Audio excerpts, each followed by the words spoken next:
Hi, my name is Will Florsheim. I'm going to be exploring in this presentation the question of why Minneapolis in the late 1800s and early 1900s became known as internationally as the Mill City for its flour milling production, and in particular, why the social phenomena of so many entrepreneurs and capitalists flocking to Minneapolis, why they found that in their best interest to develop their mills in Minneapolis instead of elsewhere.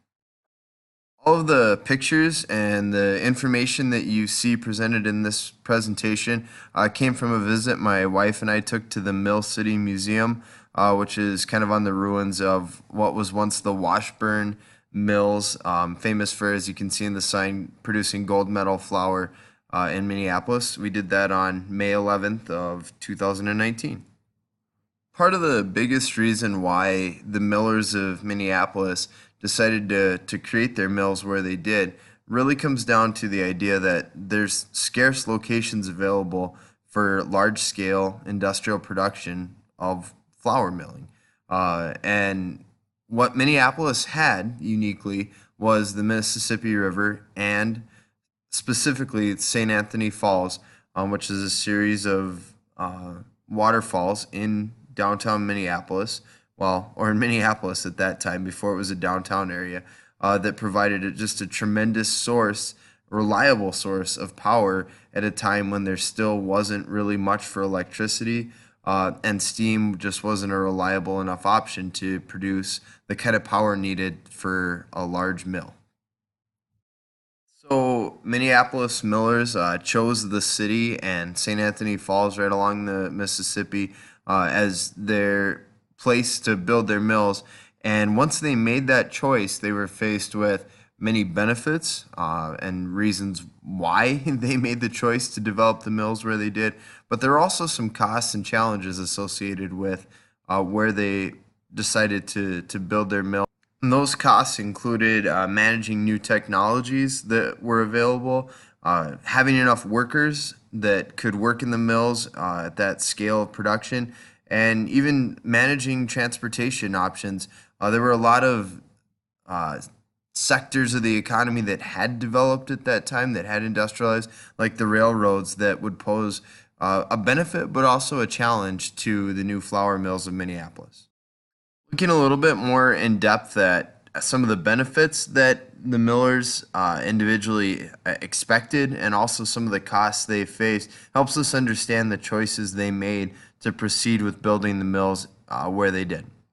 Some of the benefits they expected were that there was a very stable supply of wheat available from western Minnesota and the Dakotas. And just as there was milling developing, there was kind of a symbiotic relationship with the wheat farmers who were relying on the mills for continual business. And that helped both those two entities operate together on the northern Great Plains. The mills also were beneficiaries of a wave of immigration in America and people that were looking for work moving to the Great Plains. There were a lot of people that were able to do work in the mills. It wasn't very educationally demanding, but there were people that were just able to do some of the hard labor required. And the abundance of that labor force made milling successful. Also, the last part is Minneapolis was really at a perfect confines of some of the developing or developed transportation networks. The Mississippi River served as a good way to transport flour south once it was milled, but there was also an emerging railroad network that helped transport flour both to the east and west coast. In terms of costs that were realized by the millers, um, there was first and foremost the enormous cost of capital required to develop a mill at that time. And so, as some mills were successful, they quickly found a way to coalesce control of deals with the railroads, deals with grain exchanges and certain farmers, so that it was easy for some mills to start to monopolize the industry rather quickly and develop really economies of scale. They were also able to. There was a need to store grain so that it could be milled at different points in the year. So there was a lot of other investment that had happened in infrastructure.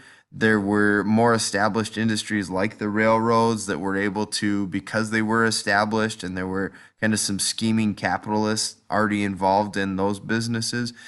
They were able to kind of ironically enough, have the flour millers over the barrel in terms of uh, offers that they were willing to exchange or not for transporting milled flour barrels on the railroads. And it became cost prohibitive at times for the flour mills to use the railroads, so much so that some of the millers even developed their own railroad lines and paid for those lines to avoid having to pay the cost of to the railroad barons of the time. And the other challenge, believe it or not, that was difficult for Minneapolis millers was most people were still used to somewhat of an agrarian economy in the country where they were used to producing a lot of their own food and not having their food come from a long ways away. Probably the clearest incentive for the new industrial mills in Minneapolis was to produce as much wheat, as much quality wheat, as quickly as they could and as efficiently as they could. Rather than using old, outdated technologies, they used basically new ways to sustain wheat crops that hadn't always been reliable in the past. And the example you see on the screen here is what was called the Middlings purifier. And it was famous, but it was really a fairly simple technology. It used air, forced air to basically to take the husks off some of the wheat and produce wheat quicker that also was more attractive for people that wanted white flour instead of kind of a darker product that had been difficult before with spring wheat. So this technology, ironically enough, there was such an incentive to produce this kind of flour that people, the millers of Minneapolis, brought people from as far away as Europe to come in and help develop with some of the processes that they had already started working on in Europe, but they really brought them on an industrial scale in the U.S. and particularly in Minneapolis. Another incentive was to maintain safety. There were actually some times with some of the large mills of Minneapolis where flour dust that would collect in the milling process would potentially combust.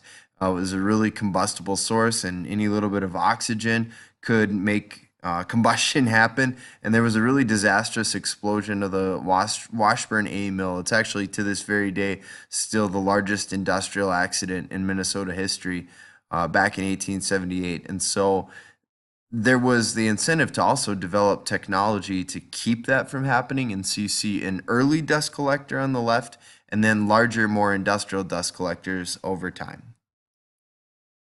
In terms of institutions, really, it was a culture in America that helped create the rise of Minneapolis milling, and that culture was industrialization, capitalism, entrepreneurial activity, and that as it inspired the railroad barons and the bankers of the East Coast, it really inspired the wheat farmers and the millers of the Midwest who wanted to be successful and participate in that kind of spirit of capitalism that was rampant in the country.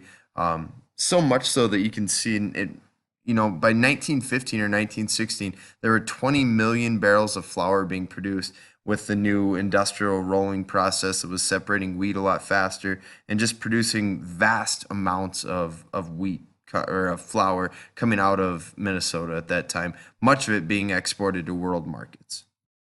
And the evidence that really Minneapolis millers were very successful and it was a place for individuals who perceived greater benefits than cost to open their own mills just was that there was a ton of success. The highest wage earners, the most capital investment, the most grain was coming out of Minnesota by the early 1900s, early 20th century. 15% of all the nation's grain, twice as much as any other state, was coming out of Minnesota, and a third of the state's total production was coming from flour milling. So it just was a huge industry, and that's reflected by General Mills products, famously like Betty Crocker, Bisquick, and then the Pillsbury's best flour as well. Thanks for watching my presentation.